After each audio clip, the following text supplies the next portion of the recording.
la team. Bon, j'étais en train de review un peu des games LFL et là j'en profite, il y a quelque chose que je trouve extrêmement intéressant qui vient de se passer, c'est qu'en gros, là on va parler de tout ce qui est action autour de la botlane, etc. Donc surtout prendre en compte ce 3v3. En gros, il y a quelque chose qui est extrêmement intéressant, c'est de réfléchir à dans quelle situation le move a le plus de chances d'être win. Et là, il y a un concept qui est hyper important, c'est que les deux ADC ont des cleans. Il y a tous les summoners, ça veut dire que forcer quelque chose de la part de Leona et de Rel, ce serait éventuellement sur Renata, mais si Viego est derrière, Renata peut tempo assez de temps, reset, etc. C'est lose. Et de l'autre côté, un petit peu de la même manière, si on veut forcer vraiment quelque chose, c'est sur Leona.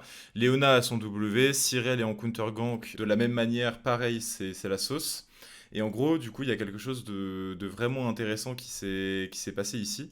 Alors on va mettre en fois 1,5 pour qu'on comprenne bien, mais là on voit que il y a Rel, donc Bukada, qui attend dans le bush au bot, qui cover tout simplement le fait que sa bot lane ait un freeze. Donc qui essaie juste de mettre un Q pour forcer un summoner, mais vraiment sans commit. On voit que là, il pressure, il veut vraiment cover le wave management de sa bot lane parce que c'est vraiment le nerf de la guerre sur les match-up bots. Là, on voit qu'il cancel son back parce que, en gros, pareil, il y a un truc, c'est que le frérot joue Rel, ok, et en face, ça joue Viego. Et du coup, si Bukada ne farm pas et si 113 ne farm pas, c'est à l'avantage de Bukada. Du coup, comme il a vraiment envie de mettre son match-up bot devant, plus il passe de temps au bot et plus Viego le match, plus c'est à l'avantage de Bukada. Et du coup, il reste dans la thématique de on veut attendre que l'équipe adverse fasse une erreur, vienne face check, etc. On garde notre wave très près de la tour, comme ça Varus Renata peuvent pas crash à part avec Viego. Et une fois que Viego commit, là, on a une cible facile. Parce que même avec le W Renata, on a Rel qui a un très bon setup, Kalista qui peut follow, le focus Viego est vraiment bien plus free. Bah, c'est un carry, du coup on est sûr qu'il n'y ait pas de reset derrière. Et du coup on attend ce timing-là, l'erreur adverse. On voit qu'avec le W de Renata, ça suffit pas sur DPS, ça reste très très close. Mais ce 3v3, dans l'idée, Varus Renata c'est extrêmement fort, Varus Renata Viego extrêmement fort, et Geo gagne juste parce que ils analysent bien leur win condition, comment ils veulent jouer en 3v3, et ça fait la diff, tout simplement. Extrêmement intéressant. On a encore cette fameuse situation de 3v3. Toujours la même, de toute façon c'est sur ça que les deux équipes voulaient jouer, donc totalement normal. Et si on reprend un petit peu notre réflexion sur ce qui se passe en termes de 3v3. En gros, là, ce qui va rentrer en compte, c'est que les deux bot lanes sont passés 6. Donc, on a le R Kalista, le R Leona, pareil pour Renata et Varus. Donc, ce qui fait que la physionomie des 3v3 change un petit peu.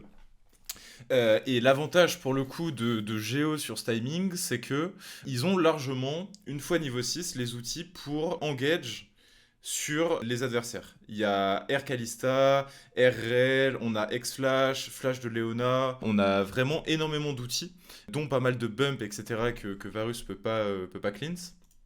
Et ce qui est intéressant, c'est que du côté de BKR, ce qu'on veut vraiment, c'est focus Jésus. Pour une raison très simple, c'est que c'est le seul réel carry dans ce 3v3, alors que du côté de Bekarog, on a deux carries potentiels avec Renata, les deux étant extrêmement forts avec Renata justement.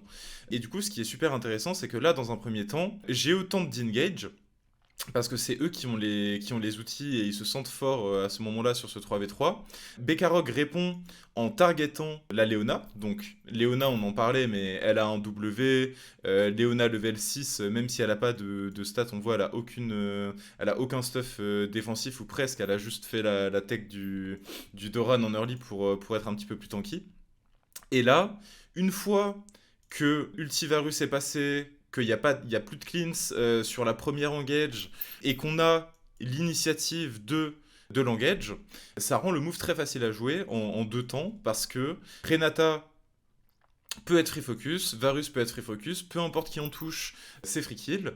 Et du coup, la différence qui se fait, parce que là, Azir a TP, mais il a fait aucun dégât, la grosse différence entre les 2 équipes, encore une fois, c'est vraiment l'exécution de ce 3v3.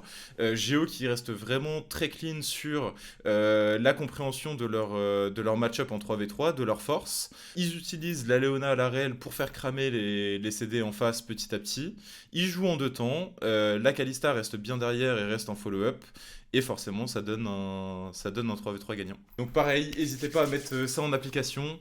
Bien réupdate level 6, comment évoluent vos match-ups, comment vous voulez jouer ce genre de situation en 2v2, 3v3. Là, ça a été très bien fait et c'est pas pour rien qu'ils sont LFL. Pour finir un petit peu ce dont on a parlé sur les situations d'avant, autre situation où cette fois-là du coup ça va mal se passer et on va essayer de voir pourquoi. Sur ce vilain 3v3 bot, en gros, là il y a un truc qui est extrêmement intéressant par rapport au précédent, c'est que en termes de, donc globalement on avait nos R, etc. Les summoners il n'y en a pas des 2 côtés, enfin c'est pas ça qui fait la différence sur le plays.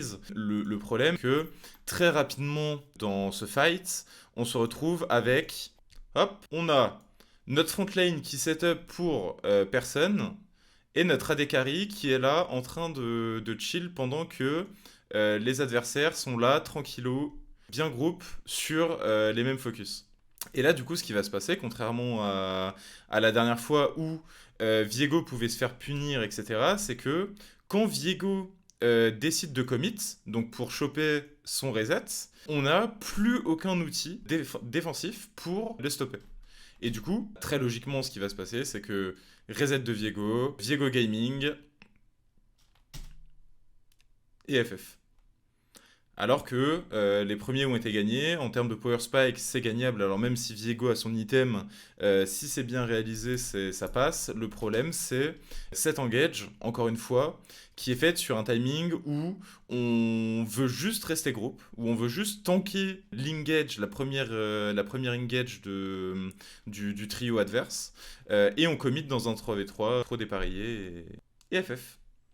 Voilà, très important à reproduire sans modération dans vos games, bien évidemment.